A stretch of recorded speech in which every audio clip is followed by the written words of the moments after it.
Bonjour à toutes et à tous. Je suis ravie de vous accueillir pour ce nouveau point presse, deuxième point presse de l'année. Aujourd'hui, comme à l'accoutumée, nous commencerons par faire un point sur les actualités du ministère des Armées. Ensuite, nous passerons au focus thématique dédié cette semaine à la modernisation des équipements de l'armée de terre avec l'exemple du nouveau treillis modèle F3 bariolage multi-environnement. Cette nouvelle tenue, présentée devant vous par l'adjudant Paul Secondini, qui le porte aujourd'hui. Et dans le cadre de ce focus, nous accueillons le chef d'escadron Stéphane Fournier, officier de programme équipement individuel du combattant à la section technique de l'armée de terre. Et nous accueillons également le commissaire en chef de la deuxième classe, Nicolas Vieux-Rochat, chef de la division habillement du centre interarmé du soutien équipement commissariat. Ensemble, ils évoqueront la conception, le développement et le déploiement de ce treillis innovant qui sera généralisé au sein des armées, directions et services du ministère. Enfin, le colonel Guillaume Vernet, porte-parole de l'état-major des armées, fera un point sur les opérations militaires françaises. Avant de débuter ces actualités, je reviens brièvement sur le déplacement à Varsovie de Sébastien Lecornu, ministre des Armées. Le ministre était présent dans la capitale polonaise pour une réunion au format dit E5, qui rassemble les ministres de la Défense français, allemands, italiens, polonais et vice-ministres britanniques de la Défense. Cette réunion fait suite à une première édition qui s'était tenue le 25 novembre à Berlin. Au cours de cette rencontre, les 5 ministres ont abordé les questions clés auxquelles leurs pays doivent répondre en matière de défense. La guerre en Ukraine, les conflits au Proche et au Moyen-Orient, les défis en Indo-Pacifique ou encore la lutte contre le terrorisme. En parallèle, le ministre des Armées s'est entretenu avec son homologue polonais. Et lors de la réunion E5, Sébastien Lecornu a insisté sur plusieurs points relatifs à la défense européenne.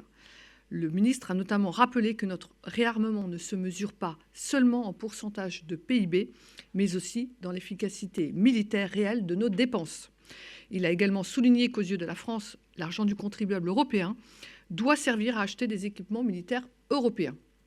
Le ministre est en outre intervenu sur la nécessité d'utiliser les leviers de l'Union européenne pour renforcer notre industrie de défense en allégeant les normes et en développant les financements. Enfin, sur le soutien militaire à l'Ukraine, Sébastien Lecornu a rappelé qu'il répond à l'urgence autant qu'il prépare à l'avenir pour la stabilité de l'Europe. La prochaine réunion en format dit E5 se tiendra à Paris, courant février. Renforcer la défense française et européenne, c'est justement la mission de la Direction générale de l'armement, qui a livré le 20 décembre 2024 2 hélicoptères Caracal à l'armée de l'air et de l'espace. Ces livraisons portent ainsi la dotation des forces à 21 hélicoptères de ce type, 13 à l'armée de l'air et de l'espace et 8 à l'aviation légère de l'armée de terre. Il s'agit des premières livraisons d'une commande de 8 appareils effectués en avril 2021, prises en charge par l'industrie française de défense, notamment Airbus Hélicoptères et ses principaux sous-traitants, Safran Helicopter Engines, Safran Helicopters and Defense et Thales. Les 2 hélicoptères livrés bénéficient d'améliorations comparées aux prédécesseurs, avec une détection accrue, un cockpit modernisé, une navigation plus précise, de nouvelles radios et treuils électriques, ainsi que 2 phares orientables supplémentaires pour les opérations de nuit. Ces modifications renforcent l'efficacité des Caracal dans leur mission de recherche et de sauvetage au combat, de transport tactique ou encore d'évacuation sanitaire de jour comme de nuit. L'armée de terre n'est pas en reste dans le domaine de l'innovation. La 2e brigade blindée organise le 23 janvier sur le camp de Beach en Moselle une journée de présentation des innovations conçues par son personnel. Chaque unité présentera ses innovations dans le domaine des drones, de la robotique ou encore des connexions transmissions, notamment avec des tirs sur drone. Pour plus d'informations, vous pouvez vous rapprocher du Serpater. En cas de conflit, les nouvelles technologies à elles seules ne suffisent pas pour vaincre. La logistique est primordiale. Ainsi, nos armées renforcent leurs capacités dans ce domaine et c'est l'objet de l'exercice logistique de niveau division Goubert qui prendra place du 22 au 29 janvier sur le camp de Mourmelon dans la Marne. Cet exercice mobilise la brigade logistique et le 61e régiment d'artillerie ainsi que le 14e régiment d'infanterie et de soutien logistique parachutiste et le 516e régiment du train. L'objectif est d'évaluer l'aptitude de ces deux dernières unités à être engagées en situation opérationnelle. L'exercice sera animé par le commandement de l'appui et de la logistique de théâtre. Les unités participantes déploieront des postes de commandement dédiés au ravitaillement, à l'entretien, à la santé, à l'alimentation ou encore à l'habillement. L'occasion pour les médias de découvrir le fonctionnement de la chaîne logistique de notre armée de terre au niveau divisionnaire. Pour de plus amples informations, vous pouvez vous rapprocher du CIRPATER. La marine se prépare aussi à l'avenir en formant de nouvelles générations de matelots et d'officiers mariniers. Le samedi 18 janvier, le centre d'instruction navale CIN de Brest accueillera ainsi la cérémonie de présentation au drapeau des promotions de l'école de Mestrance, second maître Monique Bardet, et de l'école des Mousses, quartier maître de première classe fusilier marin Michel Cossot. Cette cérémonie sera présidée par l'amiral Nicolas Vaujour, chef d'état-major de la marine. Elle rassemblera plusieurs centaines de mousses et d'élèves de Mestrance, ainsi que des élèves du lycée naval. Militaires et civils permanents, enseignants du CIN ainsi que des invités extérieurs assisteront également à la cérémonie qui sera ouverte à la presse. Et ceux qui le souhaitent peuvent s'accréditer. En outre, l'école de Mestrance et l'école des Mousses organisent une journée portes ouvertes samedi 8 février. L'occasion pour les visiteurs d'échanger avec les élèves et les encadrants des deux écoles et de visiter les lieux de vie ou encore de se renseigner sur les formations proposées. Pour participer à ces journées portes ouvertes, vous devez vous inscrire et le plus simple est de passer par le CIRPA Marine. Préparer l'avenir de notre défense ne signifie pas oublier son passé. C'est dans cette optique que le ministère des Armées est à la recherche d'un partenaire pour co-organiser la prochaine édition des Rencontres du tourisme de mémoire. C'est l'objet d'un appel à manifestation d'intérêt diffusé par la Direction de la mémoire, de la culture et des archives, des MCA. Cet appel est à l'attention des acteurs de la filière touristique, tels que les collectivités ou les sites de mémoire. Les candidats peuvent répondre en envoyant leur dossier à la DMCA jusqu'au vendredi 28 février à 16 h.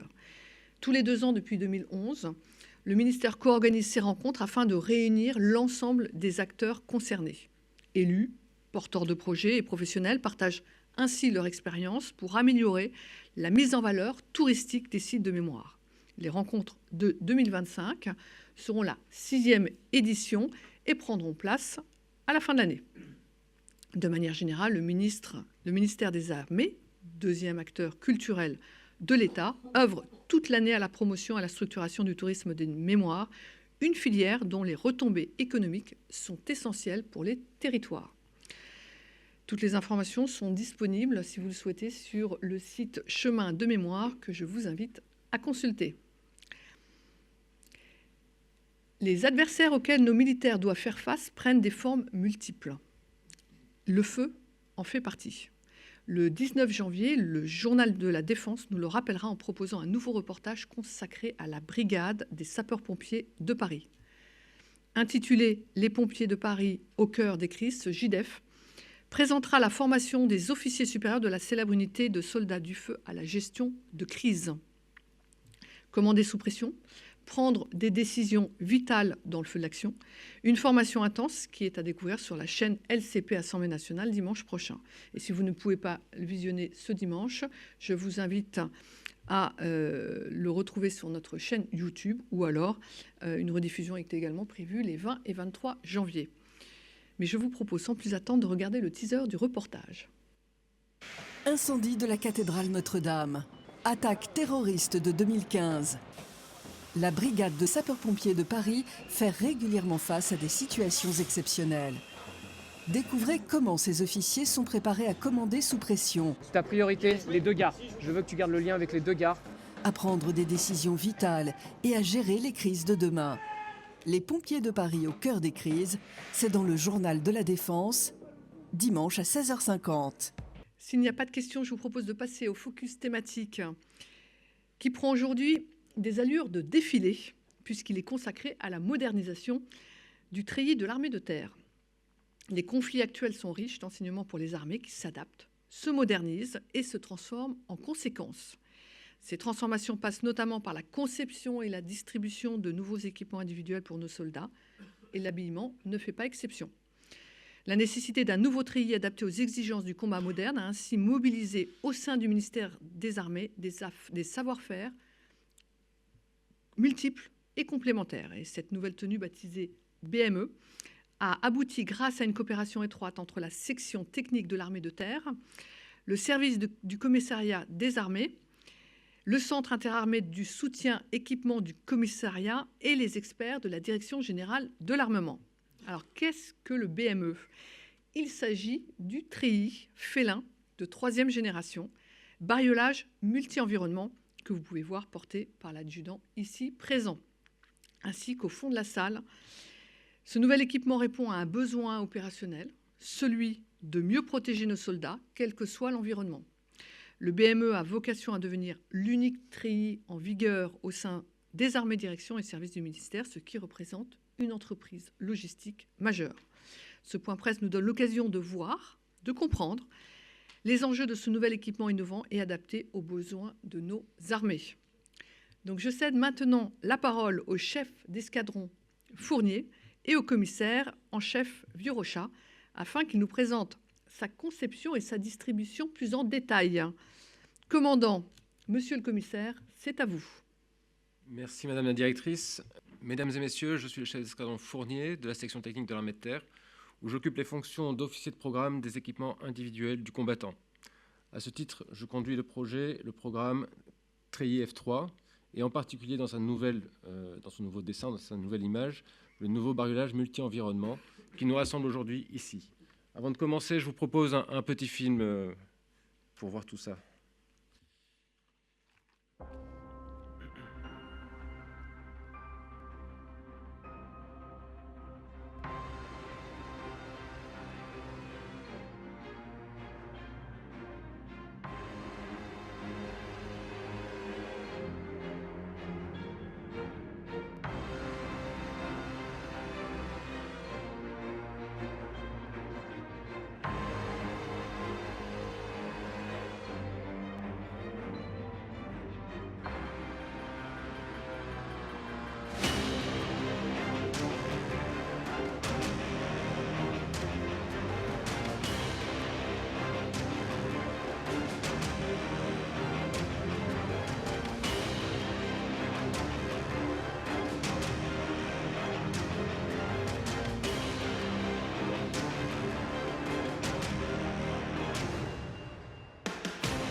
En guise d'introduction, un bref retour sur les débuts de l'histoire moderne de l'habillement militaire, au cours de laquelle apparaît la notion de camouflage. Comme dans tous les domaines du capacitaire, l'armée de terre veille, innove et s'adapte en permanence. En septembre 14, s'appuyant sur le mimétisme de son caméléon, Louis Guingaud invente et propose la tenue léopard au service des armées. Mais le bleu horizon est retenu pour les soldats français. Pour autant, l'efficacité de son camouflage léopard est reconnue et Louis Guingaud passera toute la guerre à peindre des bâches pour dissimuler les canons et même les pièces d'artillerie directement. Cela fait donc plus d'un siècle que l'armée de terre innove pour soustraire le soldat aux vues de l'ennemi et répondre aux évolutions permanentes du champ de bataille. Suivante. L'histoire du BME débute en 2016, à partir des constats suivants. Les bariolages régionalisés sont les vestiges d'une époque. Le bariolage daguet, le Centre Europe, sont depuis plus de 30 ans dans les forces, soit plus d'une génération. Ils sont les symboles de la professionnalisation et d'une armée expéditionnaire. C'est vraiment une époque révolue. Ensuite, ils présentent des faiblesses techniques. Il y a la présence du noir, leurs formes brisées, grandes et tranchées, et l'absence de dégradés. Enfin, le contexte capacitaire nous a poussé à saisir des opportunités. Tout d'abord, l'armée de terre connaît une transformation, une révolution technologique qu'elle n'a pas vécue depuis plus de 50 ans. Cette transformation Scorpion est une évolution majeure vers la modernité. Elle doit être globale et doit intégrer une nouvelle tenue. Deuxième opportunité, la poursuite du déploiement du treillis F3 aux forces qui n'en sont pas encore dotées. Prévu à partir de 2024, le déploiement apparaissait comme un bon vecteur logistique pour le nouveau bariolage. Il n'y avait qu'à changer le tissu d'une confection déjà planifiée. La dernière opportunité, nous le constatons encore tous les jours, c'est cette évolution que nous constatons chez nos pays partenaires et dans ceux du monde entier. Suivante. Au milieu des années 2010 se dessine en effet un monde globalement divisé en deux parties. Vous pouvez voir à gauche le côté multimilieu, à droite l'autre, le pixelisé, le monde occidental face à la Russie, face à la Chine et l'Asie en général. Suivante. Aujourd'hui, le multimilieu a progressé, c'est le concept le plus performant et il se répand partout dans le monde. Une fois ces constats faits, nous avons fixé des objectifs très élevés pour cadrer le travail de conception. Suivante. En 2016, ces objectifs portaient sur 3 points majeurs. De manière évidente, la performance opérationnelle. Le futur bariolage devait augmenter la capacité de dissimulation du soldat, c'est-à-dire le soustraire aux vues de l'ennemi et retarder sa détection. Ensuite, sur le plan logistique, en concertation avec le commissariat, il s'agissait de passer de 3 treillis à un treillis unique. Et enfin, un troisième objectif s'imposait à nous. Le futur bariolage devait véhiculer un identitaire français très fort.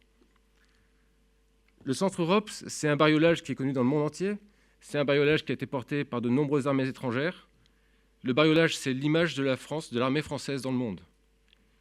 Le challenge était de taille, vous pouvez me croire. Suivante. Ce projet, mesdames et messieurs, s'est appuyé sur des savoir-faire multiples et complémentaires. Il s'est appuyé sur l'ensemble des compétences de la défense qui sont systématiquement sollicitées dans le cadre des opérations d'armement. Pour ce projet, la STAT a bénéficié tout particulièrement de l'appui et de l'expertise de la division technique et innovation du siècle, le centre interarmé équipement du commissariat, qui nous a permis de valider les concepts textiles, d'ajuster les couleurs, les effets souhaités sur un tissu particulièrement technique, et enfin d'obtenir plusieurs prototypes nécessaires à l'évaluation. Nous avons également bénéficié d'avis d'experts DGA pour soumettre le bariolage aux outils spécifiques de détection. Suivante.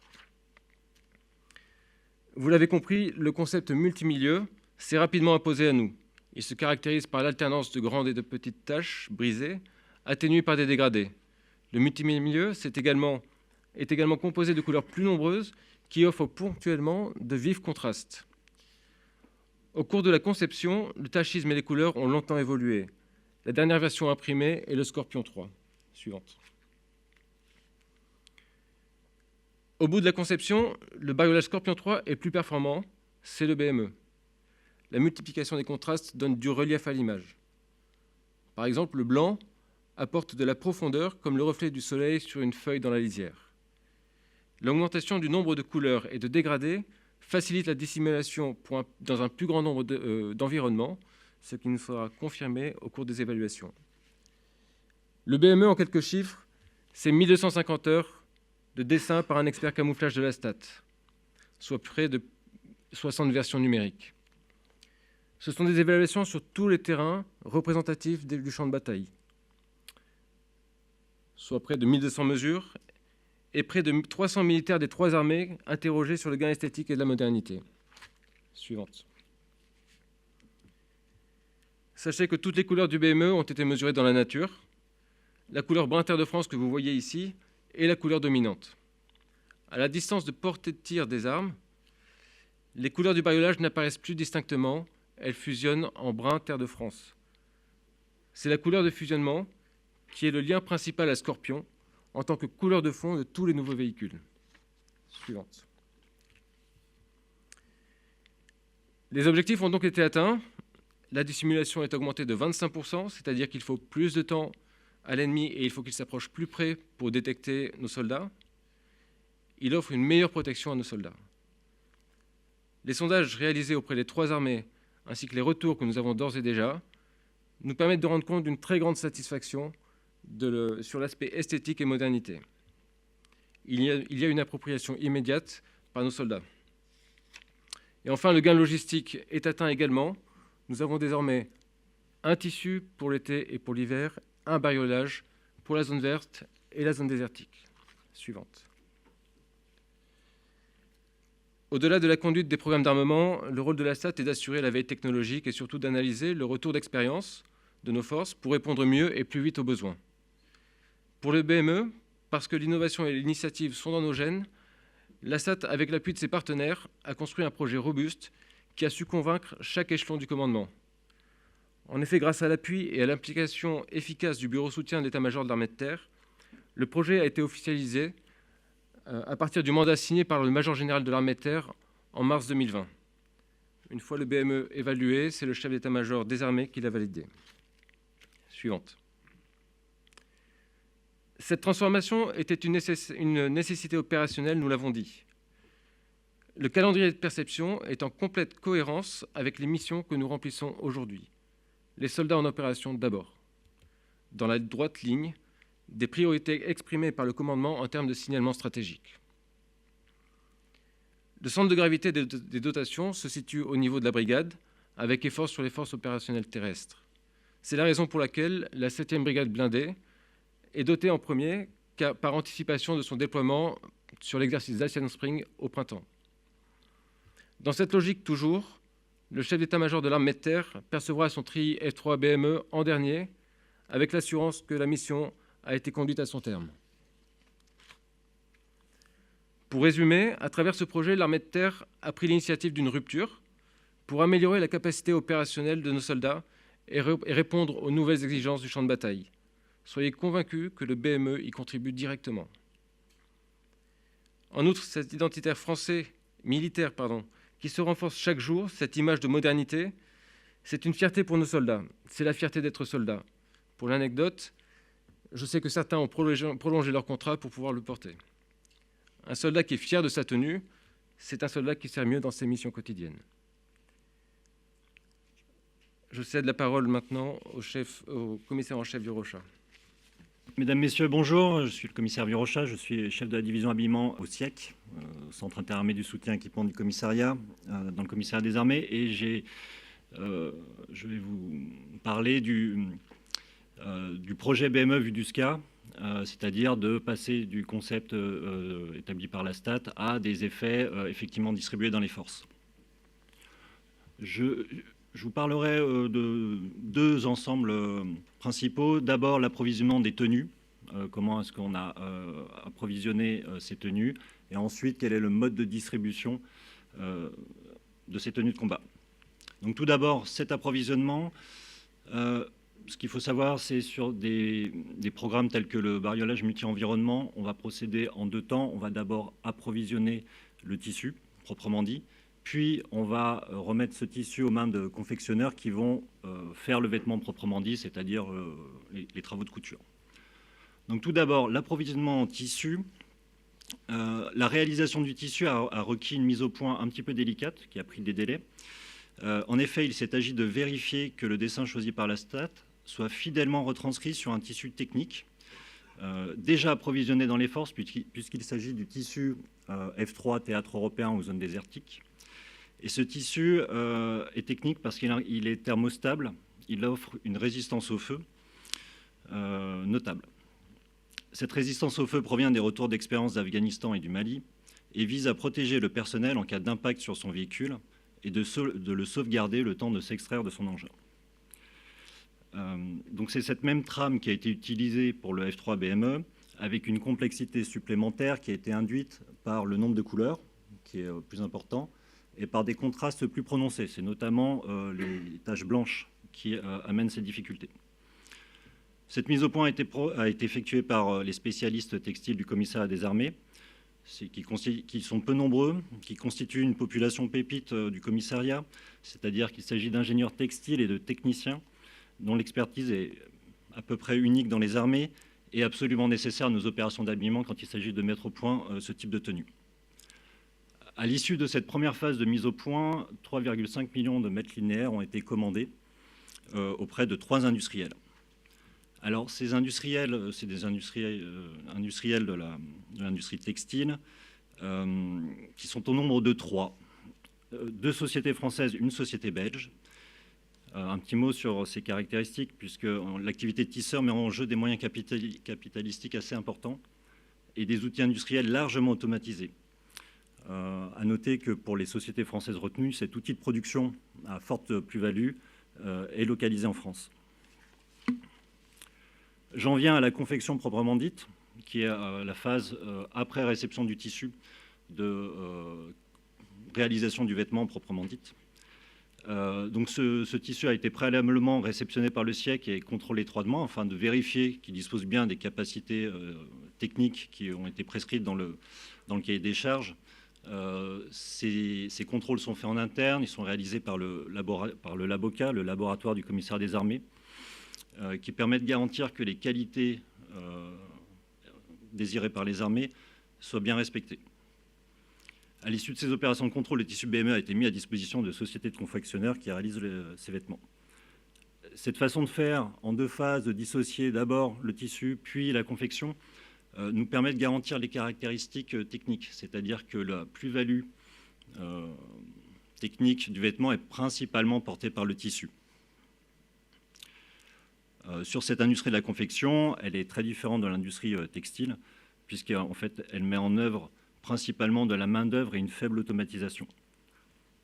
Ces sociétés, qu'elles soient du textile ou de la confection, sont bien connues du SCA, qui, notamment au travers des opérations d'habillement, mais pas seulement, entretient une base industrielle du soutien défense.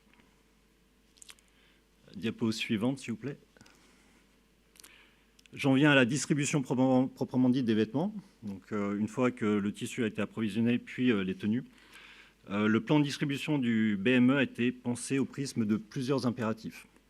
Le premier est le respect des échéances fixées par l'état-major des armées, qui imposait un début de distribution en 2024. Le suivant est une coordination maximale entre le commissariat et les états-majors d'armée. En effet, ce projet interarmé a une déclinaison et une visibilité qui implique que les armées, directions et services se retrouvent pleinement dans cette manœuvre de distribution. C'est ainsi eux qui ont donné leurs priorités, qui sont par nature différentes d'une armée à une autre. Ce mode de fonctionnement est habituel pour le SCA qui travaille de façon régulière, main dans la main avec les armées. Enfin, la nécessité était primordiale d'avoir un plan de distribution qui corresponde avec nos approvisionnements réels. Pour le SCA, la distribution du BME a cependant posé des défis inhabituels. En effet, la mise en ligne de nouvelles tenues est une routine de fonctionnement du service qui a mis en place 4 tenues de combat terrestre successives depuis 2008. Ces tenues, cependant, reprenaient les motifs définis à la fin des années 90, le théâtre européen et le zone désertique. L'évolution entre les différentes tenues était donc faite à bas bruit. Chaque tenue apportait une amélioration, mais elle se fondait dans un paysage général. Le BME, lui, amène une rupture en cela qu'il renouvelle complètement l'identité visuelle, ainsi que l'a montré le commandant Fournier. Une telle disruption n'avait pas été réalisée depuis le passage du vert OTAN au théâtre européen au moment de la professionnalisation des armées. Donc ce défi, il est relevé par le SCA au moyen de son dispositif logistique. Son pilier principal est l'établissement logistique de Châtres, qui dispose du stock central. Ce stock est ensuite distribué par colis individuels aux 140 magasins du commissariat des armées, qui ont la charge de remettre personnellement les colis aux intéressés. Donc, pour l'armée de terre, comme l'a dit le commandant Fournier, la distribution s'effectue par brigade de la force opérationnelle terrestre, conformément aux besoins opérationnels. Il s'agit d'équiper d'abord les brigades projetées sur le flanc est et les unités concernées par l'exercice d'Asian Spring. La distribution s'effectue pour tous les régiments constitutifs d'une brigade et ensuite on passe à la brigade suivante. Néanmoins, l'objet BME étant interarmé, et pour réaliser une harmonie la plus grande possible sur l'échelon local, chacun des régiments qui sont dotés voit leur soutien direct également doté. Donc les antennes locales du service de santé des armées, du service du commissariat des armées, du service d'infrastructure de la défense et de la direction des systèmes d'information sont dotées en même temps que le régiment qui soutiennent. Concernant la marine, à compter de mars, les premières unités de commando et de fusiliers seront dotées de la tenue BME. L'élargissement aux autres unités sera progressif avec une étape importante en septembre et une généralisation au cours de l'année 2026. Concernant l'armée de l'air et de l'espace, de la même façon, à compter de mars, 3 escadrons de protection seront équipés sur 3 bases aériennes, une base aérienne essentielle, en même temps que le CPA-20. En septembre, on marquera un palier important sur la distribution plus large aux unités fusillées et une généralisation en 2026. Nos résultats et nos perspectives, les premières distributions, de notre point de vue, se sont bien déroulées. Elles ont commencé fin novembre 2024 avec une délivrance collective pour le 5e régiment de Dragons et l'ouverture de commandes individuelles pour presque toutes les unités de la 7e brigade blindée, ainsi que pour les unités participant à Dacian Spring. À ce jour, 20 000 tenues ont été commandées, 11 000 ont été expédiées, 6 000 ont été livrées. Ces volumes sont cohérents avec l'effet recherché qui est l'équipement de la première brigade terminée en mars 25. La gestion du déploiement va s'étaler sur 18 mois. C'est une gestion fine pour le commissariat des armées, agile pour tout dire, parce qu'il s'agit pour nous de faire coïncider l'approvisionnement en tissu, la réalisation des confections et la distribution dans un ensemble qui soit cohérent et piloté. Je vous remercie de votre attention et le commandant et moi-même sommes prêts à répondre à quelques questions. Oui, bonjour, Franck-Alexandre de RFI. Mais pour bien comprendre, c'est au niveau de la coupe, elle ne change pas. C'est le bariolage qui change. La coupe change très légèrement. Très légèrement. C'est principalement le treillis F3, théâtre européen et zone désertique qui est repris. Bonjour monsieur, merci pour votre question. La coupe, effectivement, ce sont juste des adaptations suite au rétex en fait, du F3 qui a commencé à être distribué en 2019. Donc on a des petites évolutions qui sont remontées. C'est une question de poche, c'est une question d'ergonomie, tout simplement. Mais globalement, c'est le treillis F3. Bonjour, merci pour ces explications. Nathan Guin de Force Opération. Comment vous avez pris en compte l'environnement neige, grand froid, montagne, où le contraste avec le fond blanc, entre guillemets, pourrait être plus important? Merci. Bonjour Monsieur Guin. Concernant la prise en compte de la zone enneigée, enfin, ce n'est pas le cas. Donc aujourd'hui, ce treillis, il est destiné à la zone désertique et à la zone verte. Il est plus performant que le treillis Centre-Europe en zone verte, plus performant que le treillis zone désertique en zone désertique. Mais il n'est pas encore prévu pour la zone enneigée, qui a perçu il y a à peine 2-3 ans un nouveau camouflage zone enneigée. Donc voilà, ce n'est pas encore à l'ordre du jour. Oui, alors justement, sur le choix des couleurs, on voit des couleurs plus claires qui apparaissent. Vous avez expliqué un petit peu dans le... Voilà, que ça permettait à moyenne distance, longue distance, de fondre la personne dans le décor.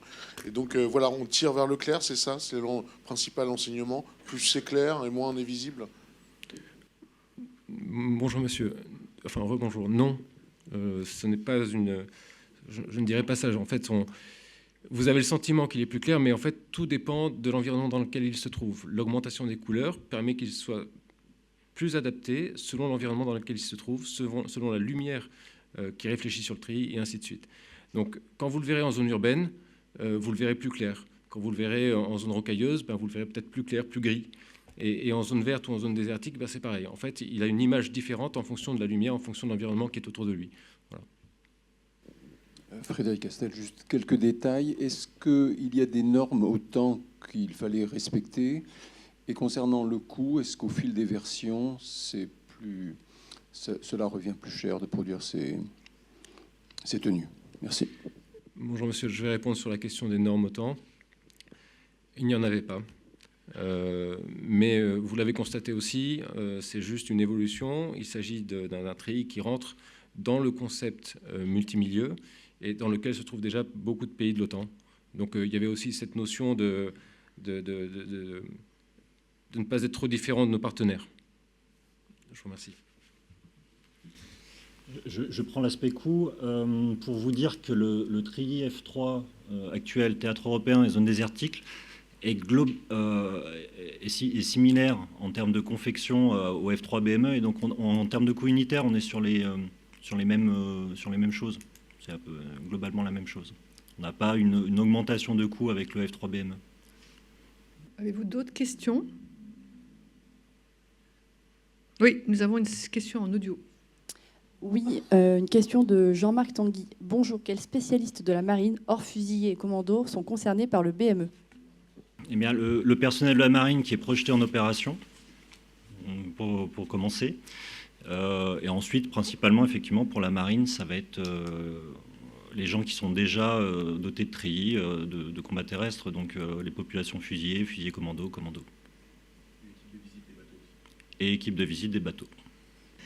Nous allons passer maintenant au point sur les opérations militaires françaises avec le colonel Guillaume Vernet, porte-parole de l'état-major.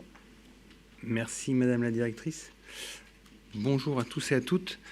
Je vais commencer ce point de situation avec Mayotte. Le 12 janvier, un mois après le passage du cyclone Chido, Mayotte a de nouveau été frappée par un événement climatique majeur avec la tempête tropicale Dikeledi. Dans ce contexte, les armées continuent à être mobilisées pour assister et soutenir la population mahoraise. Le pont aérien est repris dès le 13 janvier et les rotations aériennes par A400M ont permis de poursuivre la livraison de fret humanitaire depuis la Réunion. Ainsi, les armées ont repris les distributions d'eau potable et de vivres dès la fin de l'alerte et ont fourni de l'assistance directe aux populations les plus touchées. En parallèle, les moyens militaires déjà positionnés à Mayotte ont réalisé des interventions rapides pour soutenir la réouverture des infrastructures critiques, en particulier les axes routiers, les chenaux portuaires et les installations aéroportuaires. Dans ce cadre, les forces armées ont contribué à la réouverture de l'aéroport de Dzaoudzi et le désencombrement du quai d'Issoufali. Ainsi, les ressources humaines et matérielles mobilisées depuis le cyclone Chido permettent de maintenir un dispositif réactif face aux besoins urgents de la population et sur réquisition de l'autorité préfectorale. On passe maintenant au flanc oriental de l'Alliance où les armées françaises poursuivent leur engagement pour la sécurité régionale. En Estonie, les forces françaises maintiennent leur posture opérationnelle au sein du bataillon multinational de l'OTAN sous commandement britannique. Plus particulièrement, le 8 janvier, les contrôleurs tactiques et spécialistes de l'appui aérien français, les JTAC, ont effectué un entraînement au guidage d'appui-feu par avion de combat avec leurs alliés estoniens, allemands, norvégiens et néerlandais. Ces guidages en conditions réelles nécessitent une parfaite cohésion au sein des unités pour entretenir la meilleure interopérabilité entre les troupes au sol et leurs camarades aviateurs. En parallèle, les fantassins, les sapeurs, les cavaliers du bataillon ont réalisé des entraînements de combat en tranchée et de manœuvres à tir réel.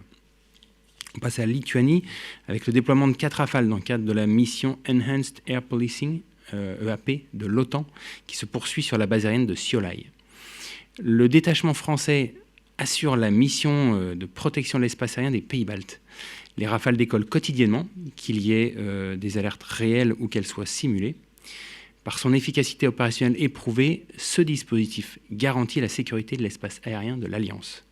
En Roumanie maintenant, les militaires du bataillon multinational de l'OTAN sous commandement français ont réalisé un entraînement interallié avec une section portugaise de la Multinational Division South East, qui est déployée à Caracal.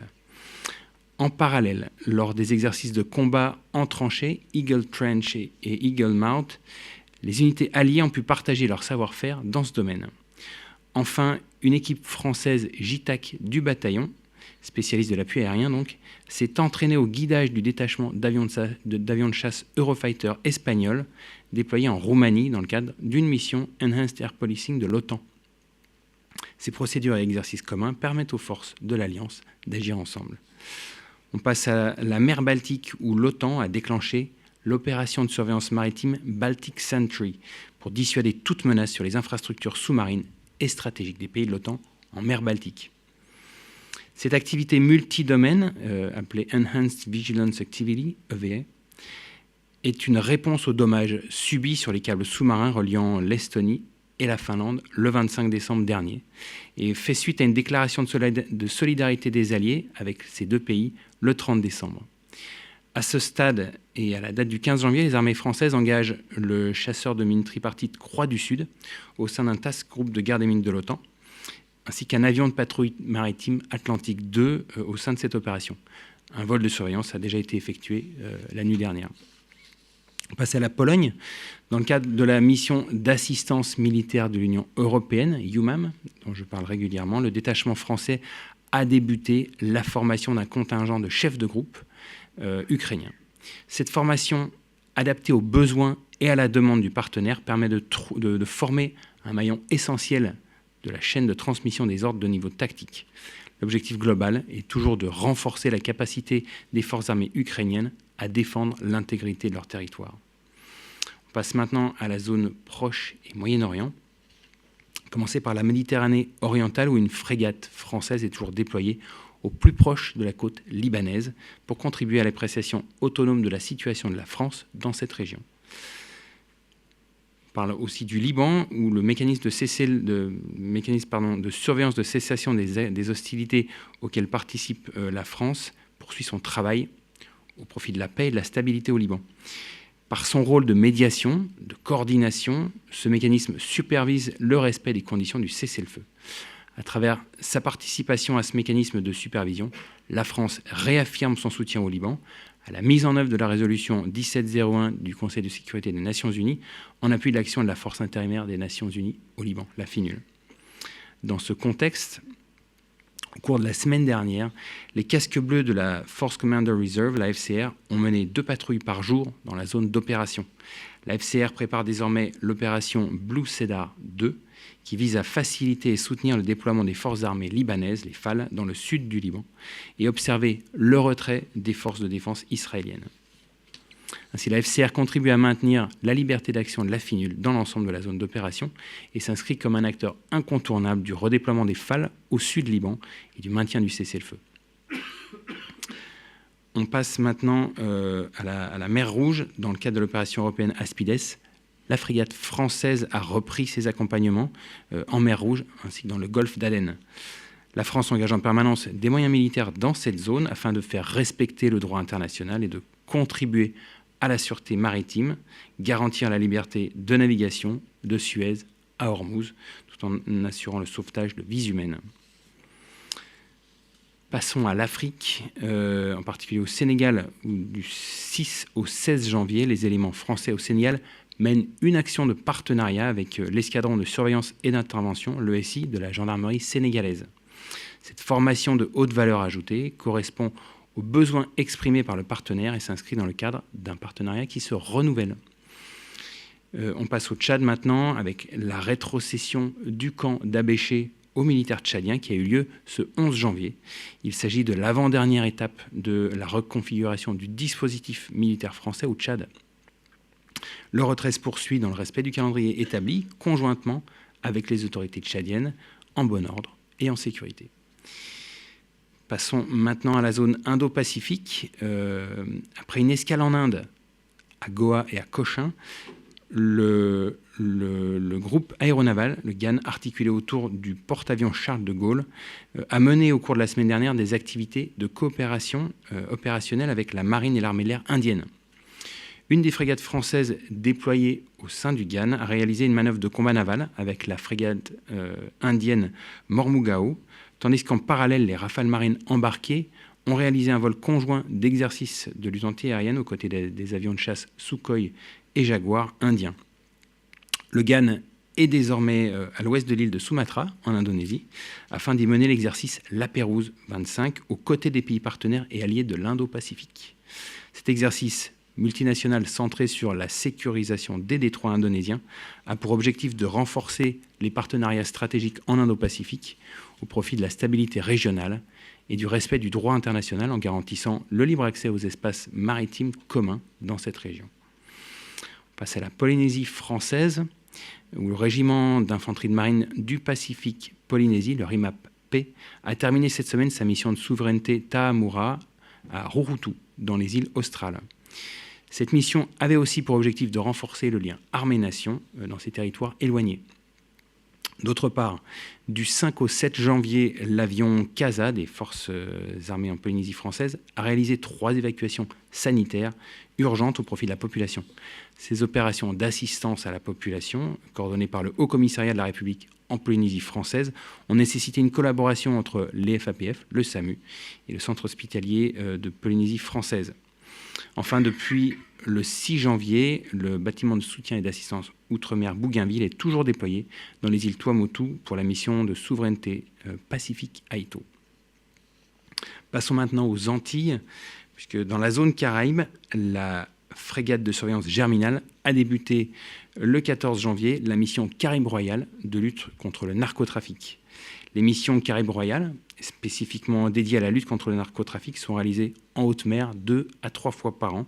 Et ils voient le renforcement des capacités des frégates de surveillance via le déploiement d'une équipe à bord et d'un avion de patrouille maritime Falcon 50. En 2024, les forces armées aux Antilles ont procédé à la saisie de plus de 28 tonnes de produits stupéfiants, contribuant ainsi à la protection de la population et à la sécurité des approches maritimes. Ceci conclut ce point. Je suis prêt à répondre à vos questions. Bonjour, Eric Biegala, Radio France. Mon colonel, est-ce qu'on pourrait avoir quelques petites précisions sur le déroulé, le modus operandi de l'opération Blue Cedar 2 au Liban? Comment est-ce qu'on travaille là-bas? Comment est-ce qu'on va travailler pour effectivement faciliter, aider, appuyer le déploiement de l'armée libanaise au sud Liban? Donc, comme vous le savez, nous participons à... la présence française se traduit à travers sa présence dans la FINUL avec la FCR, et se traduit aussi à travers le mécanisme de surveillance dans lequel nous sommes très actifs par la voix du général Ponchin. Concernant le déroulé de Blue Cedar, qui n'est pas un exercice, hein, mais c'est bien une manœuvre, elle consiste à s'assurer du respect du cessez-le-feu. C'est bien donc une manœuvre qui consiste à coordonner les mouvements, que ce soit des FAL ou de la FINUL, par rapport au retrait des autres belligérants. Pour avoir plus de précision, je reviendrai vers vous sur la teneur. Ce que je veux dire, il s'agit essentiellement de déconfliction, ou on fait des patrouilles communes. Enfin, on fait des patrouilles. Alors, on reste dans l'existence, c'est-à-dire ceci ne va pas se substituer au travail que fait déjà la FINUL et au rôle des FAL. Donc, c'est dans le cadre de cette réarticulation avec le mécanisme de surveillance, hein, qui est un mécanisme qui a plusieurs rouages. Un rouage qui consiste à faire baisser les tensions en créant des canaux de médiation. Un autre rouage qui consiste justement à faire cette coordination des mouvements. C'est une vraie chorégraphie. Lorsqu'une force se retire, il faut que les autres puissent s'insérer sans que les tensions augmentent. Et puis, cette activité de surveillance, donc s'assurer que tout dispositif armé non autorisé a bien été démantelé. Vous avez déjà quelques éléments d'ailleurs sur les éventuels démantèlements opérés par les FAL. Il y a de nombreuses actions de démantèlement. Donc le chiffre exact, c'est plusieurs centaines. J'en ai pas le. Je reviendrai vers vous pour avoir la valeur exacte, mais voilà, on est dans l'ordre de plusieurs centaines. C'est une activité qui est assez dense, avec une coordination active entre les différentes parties. On parle bien des démantèlements opérés par les FAL. Les démantèlements sont toujours opérés par les FAL. Merci. Bonjour, mon colonel Nathan Guin de Force Opération. L'OTAN vient de lancer l'exercice Steadfast DART sur le flanc Est, qui est, si j'ai bien compris, le premier test de l'ARF. Est-ce que vous avez une idée de l'implication de la France, plus précisément de l'implication de l'armée de terre à un an justement de sa prise d'alerte ARF? Merci. Alors l'ARF, merci pour cette question. L'ARF, c'est une capacité de renforcement rapide, très proche du modèle de l'échelon national d'urgence français. Et donc effectivement, actuellement, ce sont les Britanniques qui tiennent cette alerte. Et la France, comme vous l'avez souligné, donc, aura sa prise d'alerte à partir de l'année prochaine. L'exercice Steadfast Dart est une première phase de montée en puissance. Je n'ai malheureusement pas le détail de ce qui va se passer dans les prochaines semaines. Il s'agit d'une première partie de l'état-major qui consiste à être mise en place pour l'ARF 25. Cette manœuvre se conduit au fur et à mesure et le prémisse à d'autres activités autour du flanc Est. Je reviendrai vers vous avec plus de précision, en particulier sur Steadfast Dart, à l'issue du point presse.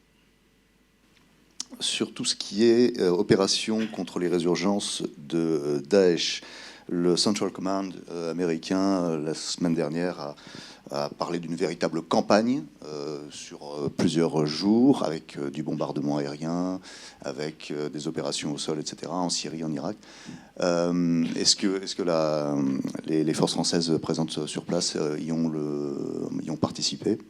Il s'agissait, je pense, de bombarder essentiellement les camps à peu près repérés, notamment en Syrie.